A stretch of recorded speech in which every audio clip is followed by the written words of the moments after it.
نحمده ونصلي ونسلم على رسوله الكريم أما بعد فأعوذ بالله من الشيطان الرجيم بسم الله الرحمن الرحيم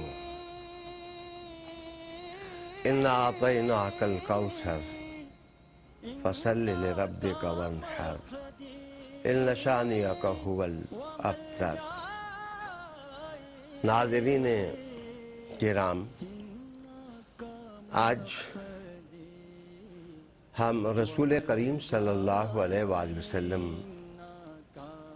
کے سیرت کے گلوں کی اور پھولوں کی خوشبو سونگھتے ہیں۔ آقا صلی اللہ علیہ وآلہ وسلم کی ذات میں کیا دلکشیاں اور دل ربائیاں تھیں، اور حضور صلی اللہ علیہ وآلہ وسلم کے اسوہ حسنہ میں کیا وسعتیں اور پیغامات کی کیا عظمتیں پنہاں تھیں۔ ان کا اندازہ لگانے کے لیے آپ کو میں دعوت دوں گا کہ آپ سورہ کوثر کا مطالعہ کریں۔ رب کریم نے رسول کریم صلی اللہ علیہ وآلہ وسلم کو مخاطب کر کے ارشاد فرمایا، اِنَّا أَعْطَيْنَاكَ الْكَوْثَرَ، بے شک ہم نے آپ کو کوثر عطا کی ہے۔ یوں تو سورت کا شان نزول پڑھا جائے تو کوثر سے مراد حوض کوثر بھی ہے، اور حضور صلی اللہ علیہ وآلہ وسلم کی اولاد اور نسل طاہر مطہر بھی ہے، اور رسول کریم علیہ السلام کی امت بھی ہے، قرآن بھی ہے، کتاب بھی ہے۔ لیکن اگر آپ آیت کے در و بست میں غور و فکر کریں تو یہاں آیت میں صفت کا ذکر ہے لیکن موصوف کا ذکر نہیں کیا گیا۔ علماء تفسیر نے اس کی حکمت یوں بیان کی ہے کہ کوثر فوحل کے وزن پر ہے۔ اس کا معنی ہے بہت زیادہ ہونا، بہت زیادہ ہونا اور بہت زیادہ ہونا۔ چونکہ اللہ نے اپنے حبیب صلی اللہ علیہ وآلہ وسلم کو جو کچھ دیا وہ سب بھی بہت زیادہ تھا۔ اگر ایک چیز مذکور ہو جاتی تو دوسروں کی فضیلتوں کا اندازہ کیسے ہوتا؟ اس لیے اللہ تعالیٰ نے یہاں موصوف کو حذف کر دیا اور صرف صفت کا ذکر کیا۔ معنی یہ تھا کہ اے محبوب، ہم نے آپ کو جو کچھ دیا، جو کچھ عطا کیا، وہ سب ہی کوثر ہے، بہت زیادہ ہے۔ عالی مقام ناظرین، اگر رسول کریم صلی اللہ علیہ وسلم کو جو اللہ کی طرف سے عطائیں ہوئیں وہ سبھی کوثر ہیں، وہ سبھی زیادہ ہیں، تو پھر ہم کہہ سکتے ہیں کہ رسول کریم علیہ السلام کو جو حسن ملا وہ بھی کوثر ہے۔ رسالت مآب صلی اللہ علیہ وسلم کو جو جبلی خصائل عطا کیے گئے وہ بھی کوثر ہے۔ رسالت مآب صلی اللہ علیہ وسلم کی ذات میں جو خیالات، عقائد کی عظمتیں تھیں وہ بھی کوثر ہیں، اور رسالت مآب صلی اللہ علیہ وسلم کی سیرت طیبہ بھی کوثر ہے۔ سیرت طیبہ کا عنوان حضور کا ظاہر بھی ہے اور حضور صلی اللہ علیہ وسلم کا باطن بھی ہے۔ رسالت مآب صلی اللہ علیہ وسلم کا جمال انور بھی ہے اور رسول کریم علیہ السلام کے کمالات بھی ہیں۔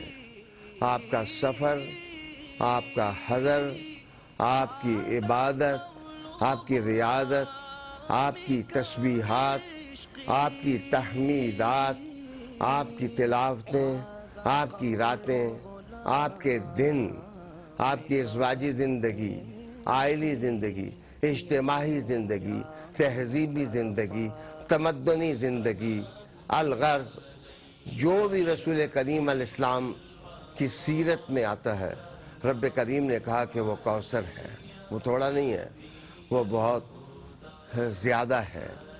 یہاں مزے کی بات یہ ہے کہ کائنات و ما فیہا کو اللہ نے متاع قلیل سے تعبیر کیا ہے، اور جس کے قلیل میں آسمان اور زمینیں سمو دی جائیں تو اس کے کثیر کا اندازہ کیا ہوگا، اور پھر کثیر سے بڑھ کر جو اس نے کوثر دیا حبیب محترم صلی اللہ علیہ وآلہ وسلم کو، اس کی وسعتوں کا اندازہ آپ لگا سکتے ہیں کہ کیا دیا ہوگا۔ آپ صلی اللہ علیہ وآلہ وسلم کے محاسن عظیمہ، حسائل حمیدہ کو سمجھنے کے لیے میں تاریخ اسلام سے ایک مثال آپ کے سامنے لاؤں گا۔ جس وقت حضرت سعد بن ابی وقاص رضی اللہ تعالی عنہ ایران کے فاتح بننے کی تیاریاں کر رہے تھے تو آپ کی سفارتیں آ جا رہی تھیں وہاں کے حاکم رستم کے طرف۔ ایک موقع پر 4 عبقری جو عربستان کے مشہور ہیں، ان میں مغیرہ ابن شعبہ بھی تھے، ان کو بات چیت کے لیے رستم کے پاس بھیجا تو رستم نے بڑی تیاری کی کہ ہم نے مسلمانوں کے سفیر کو مرعوب کرنا ہے اور وہ دنیا میں آگے ہی آگے جو بڑھتے جا رہے ہیں، ہم نے ان کا راستہ روکنا ہے۔ وہ ایک بڑا سا وسیع تخت لگا کر اس پر بیٹھ گیا اور 300 چنیدہ لوگ اپنے سامنے زمین پر بٹھا لیے، سب کو سر پر قیمتی تاج پہنا دیے اور خود بھی ایک بڑا سونے اور چاندی سے آراستہ تاج اپنے سر پر رکھ لیا۔ ان سب نے جو کپڑے پہنے ہوئے تھے وہ سندس اور دیباج کے تھے، لیکن جو سامنے بیٹھنے والے تھے وہ پجاریوں کی طرح بیٹھے، اور رستم خود ایک بت بن کر کے تخت پر براجمان ہوا، جس سے اندازہ ہوا کہ یہ لوگ اپنے قائد کی عبادت کرتے ہیں اور اس کی پوجا کرتے ہیں اور اس پر مر مٹنے کے لیے تیار ہیں۔ اس دربار میں جب مغیرہ ابن شعبہ داخل ہوئے تو کمال استغنا اور بے نیازی ان کے چہرے سے ٹپک رہی تھی، ان کے ہاتھ میں نیزہ تھا۔ وہ قالین کو چھیدتے ہوئے تخت کی طرف بڑھے اور رستم کے ساتھ جا کر تخت پر بیٹھ گئے۔ کوئی محافظ روک نہ سکا، اس قدر دبدبہ تھا۔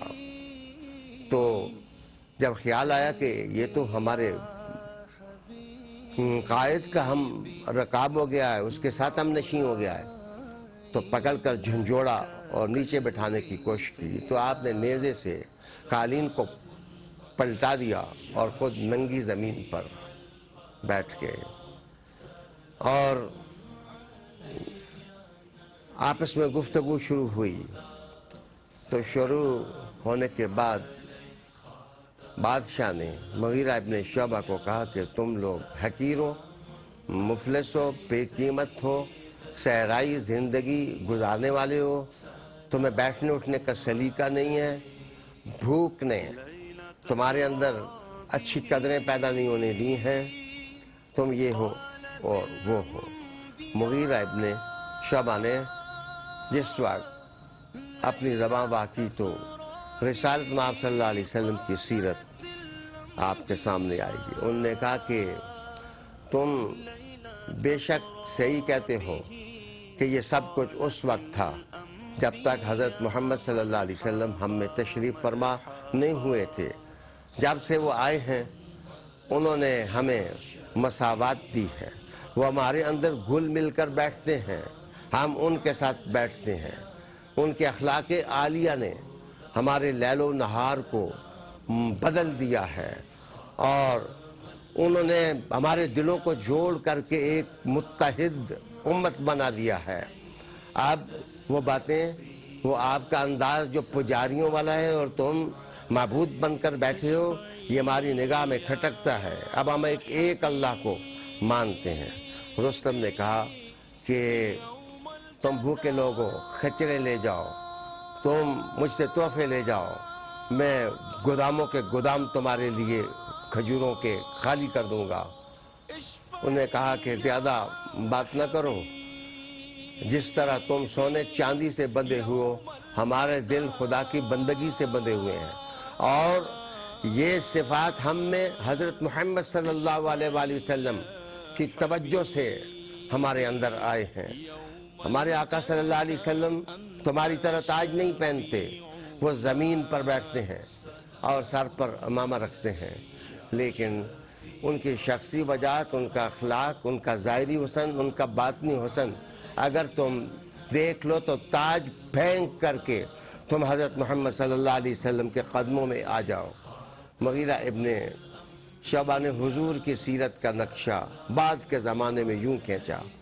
تو عالی وقار دوستو، آپ نے اندازہ لگایا، انہوں نے کہا کہ میں ایک دن میں تمہیں ختم کر دوں گا۔ اس نے کہا کہ ہم پہل نہیں کرتے، کل آئے گا تو تمہیں پتہ چل جائے گا کہ محمد صلی اللہ علیہ وسلم نے اپنے ماننے والوں کی تربیت کیسے کی ہے اور ان کو کیسا حزین بنا دیا ہے اور دنیا سے محبت نہ کرنے والا بنا دیا ہے۔ عالی وقار ناظرین، حضور صلی اللہ علیہ وآلہ وسلم کی سیرت کا چمنستان ہو یا آپ کا اسوہ حسنہ ہو، آپ کے پر حکمت خیالات ہوں یا آپ کی زبان سے جڑتے ہوئے موتی ہوں، جس وقت بھی کوئی شخص رسالت مآب صلی اللہ علیہ وآلہ وسلم کی ذات میں اترتا ہے اور ان کے حسن و جمال کو دیکھنے کی کوشش کرتا ہے تو اسے ماننا پڑتا ہے بقول علی رضی اللہ تعالیٰ عنہ کہ حضور صلی اللہ علیہ وسلم ایسا نہ پہلے کوئی آیا ہے اور نہ قیامت تک آئے گا۔ وآخر دعوانا ان الحمد للہ رب العالمین۔